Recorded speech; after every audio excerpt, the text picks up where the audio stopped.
مولاي صل وسلم دائما ابدا على حبيبك خير الخلق كلهم۔ السلام علیکم ورحمۃ اللہ۔ دوستو، آج کی اس ویڈیو میں جنگ آزادی سے متعلق بات کریں گے کہ ہمارے علماء کرام کا کیا کردار رہا ہے۔ دوستو، اگر ہمارے چینل کو سبسکرائب نہیں کیا ہے تو سبسکرائب کر لیں تاکہ نئی نئی ویڈیو آپ تک پہنچتی رہیں۔ سن 1857 کی جنگ آزادی بالآخر انگریزوں کے دلی قبضے پر انجام پذیر ہوئی۔ پورے ہندوستان کے مسلمانوں اور ہندی نوجوانوں نے اس میں شرکت کی۔ بعض سور کی چربی کی بنی کارتوس کو منہ سے چبا کر رائفل میں ڈالنے سے شروع ہوئی، جس پر مسلمان سپاہی انگریزوں کے خلاف بھڑک اٹھے تو آگ پورے ہندوستان میں لگ گئی۔ حضرت مولانا قاسم نانوتوی، مولانا رشید احمد گنگوہی اس جنگ میں شریک ہوئے۔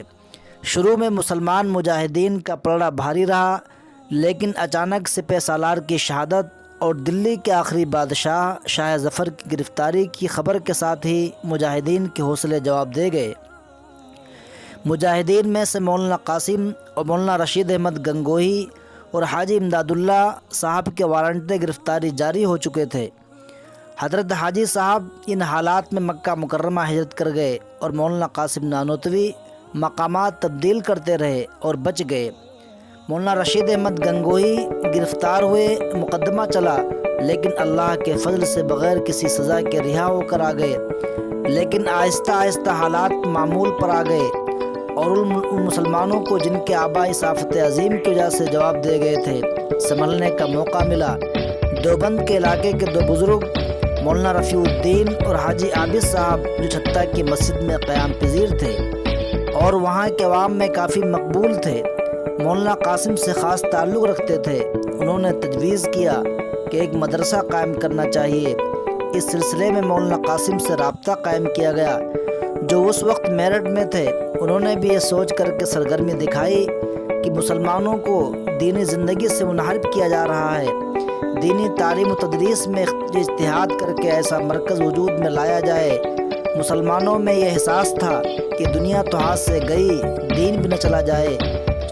چنانچہ حاجی عابد صاحب نے چندہ اکٹھا کیا اور جنگ آزادی کے 10 سال بعد 1283 ہجری مطابق 1867 ضلع سہارنپور کے گمنام قصبہ دیوبند کے چھتہ مسجد کے فرش پر انار کے درخت کے نیچے اس مدرسے کی بنیاد پڑی۔ اس کی قسمت میں آئندہ ہندوستان کے مسلمانوں کا مرکز قرار پانا تھا۔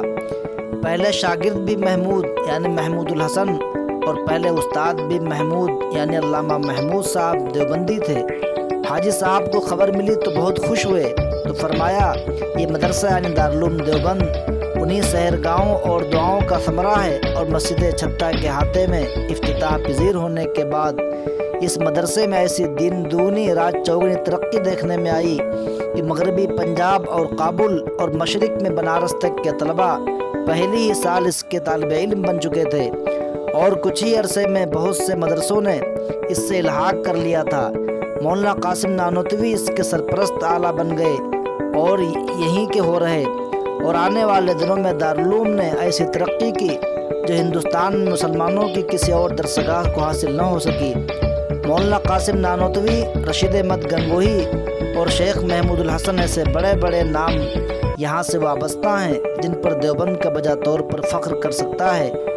مولانا اشرف علی تھانوی کو بھی اس عظیم الشان درسگاہ سے تعلیم حاصل کرنے کا موقع ملا، اور 5 سال یعنی 1295 ہجری سے 1301 ہجری تک ان استادوں کی اس صحبت میں شب و روز گزارے، جنہوں نے ہندوستان میں ایسی علوم کو زندہ رکھنے کی بے نظیر کوشش کی جس کے لیے آج تک ہندوستان کا بچہ بچہ ان کا احسان مند ہے۔ پیارے دوستو، امید ہے کہ میری ویڈیو آپ کو ضرور پسند آئی ہوگی۔